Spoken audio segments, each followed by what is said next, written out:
LeBron James got mad and yelled at Tristan Thompson, and then Tristan Thompson yelled at LeBron James about defense in a relatively meaningless game against Paul George's, wait, no, not Paul George, Lance Stephenson's Pacers, because Paul George doesn't care about the Pacers. I'm sorry, that's harsh. It's just that he's gonna be on the Jazz or the Lakers in a year, or maybe this summer. However, to be fair, and keep it full circle, Paul George did hit some very clutch shots in double overtime in the loss to the... He was too open, according to LeBron, well, I guess. he was, not a happy man. No, he wasn't. The Cavaliers are slipping, I would say the same thing as other teams who are slipping now at the right time, because you don't want to slip in the first round of the playoffs, start to get exploited for it. So here's the video of LeBron yelling. Tristan Thompson yelling at LeBron James. You'll see it in the bottom right-hand corner, and then you'll kind of see it below Kevin Love in the second half of it. So take a look. Mr. Double Overtime, Kevin Love to the rescue. Yes, indeed. Love doing exactly what he needs to do on the perimeter. How huge has he been in this second extra 5 minutes? As he's got 8 points. Love's like, I just made a shot. What are you guys yelling about? We're winning. It's fine. The play that we're talking about specifically, as Francis mentioned just before, it's because Paul George was left too open on a couple of consecutive shots. It was double overtime win, 135-130. That sequence of events, though, George makes 19-foot jumper, 14-foot jumper, 26-foot jumper on back-to-back-to-back possessions. So, yeah, 26-foot three-point jumper. That's right, 26 feet. So, what do we make of this, Francis Maxwell? Nothing. Are the Cavs in trouble? Are the Warriors in trouble? Are the Rockets and Spurs also in trouble?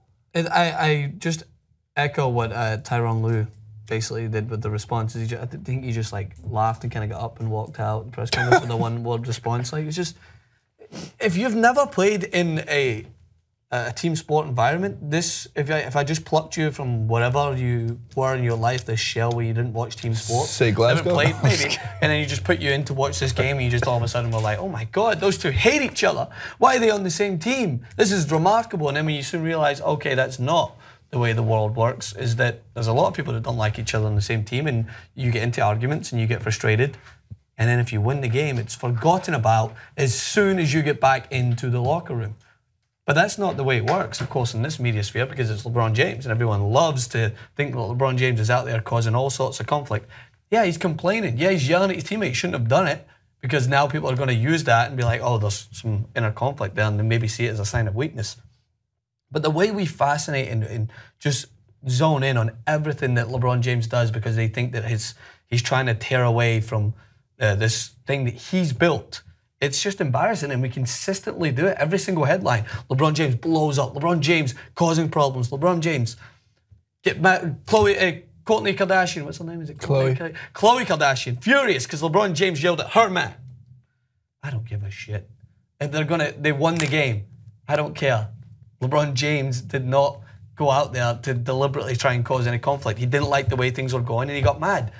If every time I yelled at one of my teammates in college, I wouldn't have any friends. If they took it as personal, I would just be like, what's the point? I just don't want to listen to this guy. But do you have any friends? I don't. That's why I just don't hang out with anyone anymore, because they hate me ever since That's team what I keep sports. saying, 20,000 followers, no new friends. That's very true. No new friends, 2017, it's my motto. I have no time for new friends. I don't have time for my other friends, my friends' friends. I have time for them. That's mean. Francis, I agree with you 110%. I think that, look, this is what comes with your legend status territory, is more criticism than every other player in the league. There's a couple players who are in this same bubble. LeBron, Kevin Durant, and pretty much any player on the Warriors, which, by the way, in that game itself, I understand that JaVale McGee taking the shot was completely absurd and disrespectful. However, fouling and just play more competitively. I know it sounds like I'm anti-Wizards for saying that, but at the end of that game, like Beal shoved JaVale McGee. They're up like 17 or 14 with like 3.0 seconds left on the clock. And and McGee took a 3.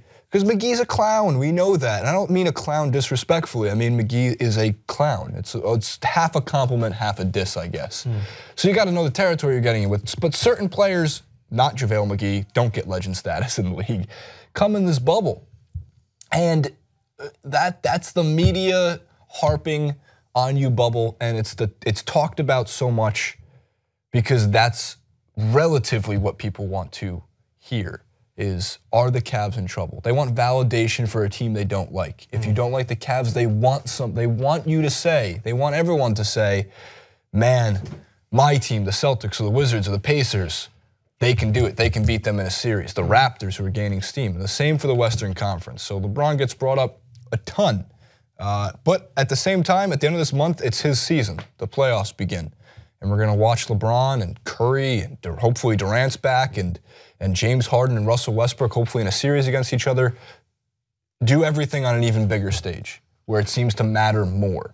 So I'm excited for that. And when you're fighting on the court, totally normal. If you're fighting in the locker room, even more normal. It ain't sunshine and rainbows in the practice facility. Sometimes you just got to scream your head off at the players. LeBron's not untouchable. He can get yelled at. Yeah, I'm sure. He's allowed to get yelled at. Thompson yelled at him back. Tristan Thompson could yell at him. What did LeBron say? We have a LeBron quote. What was his response to it?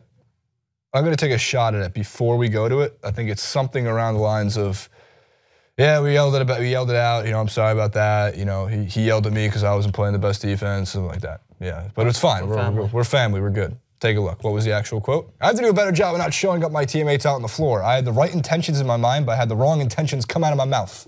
I take full responsibility for that as the leader of the team, so I got to be a lot better at that and be able to keep that in-house locker room and when we're watching film. Interestingly, have you ever heard the story of Tom Brady and Bill Belichick watching film? So they have like team meetings where you sit in the film room and you start learning about what went wrong the week before. And Bill Belichick loves to only point out what went wrong. Nothing's ever good enough, just like a ton of coaches. And pretty much Tom Brady opts to like check downfield instead of going for the open guy 4 yards out. And he looks at him and he goes, Tom, that kind of bullshit's gonna get you sent out of the league. Take the 4 yards and the first down, you pansy. I'm like, this 38-year-old Tom Brady, he's got 5 Super Bowl rings. Like, what are you calling him a pansy? Don't call him a pansy. It's that level of. But that's what you need. It's a level of competitiveness. Yeah. Francis. I get complacent. Playoffs start soon. Yeah, I'm excited. I watched both games this weekend, March Madness, and it just kind of whet my appetite for real competitive closing-in basketball. I love the man Melton that plays for Gonzaga. The big pole. I agree. He took a massive. Who do you got winning tonight? What's it? I don't know, man. I kind of think Gonzaga are going to be too strong for them. Tough one, right? They're too beastly. Is that guy going to go to the NBA? Because he's like a fifth-year senior. I mean, it was his 9th-year senior. He's 27. Yeah, he's humongous. What is he, 7'2", 7'1"? Yeah, him, Thon Maker. Just huge. Huge. UNC can't lose back-to-back title games. I know, that's heartbreaking, I need to see, what's his name, Roy? Dance? Yeah, Dance. I need to see him dance his way to victory. He's good at it. I like the dancing Roy Williams. It should be interesting. Gonzaga needs it more than UNC does. They've never won it, right? No, they haven't won it, but they've been knocking at the door as a 1, 2, and 3 seed for the last 6, 7, 8 years. Finally get to take home the prom queen. I think they're in Washington, I believe, like Pacific Northwest. So it would be a good win for the Pacific Northwest. Yeah. Just geographically. That's all that matters. I hope your voice comes back by the 1:30 shoot. I know, shoot. so do I. No more Oasis.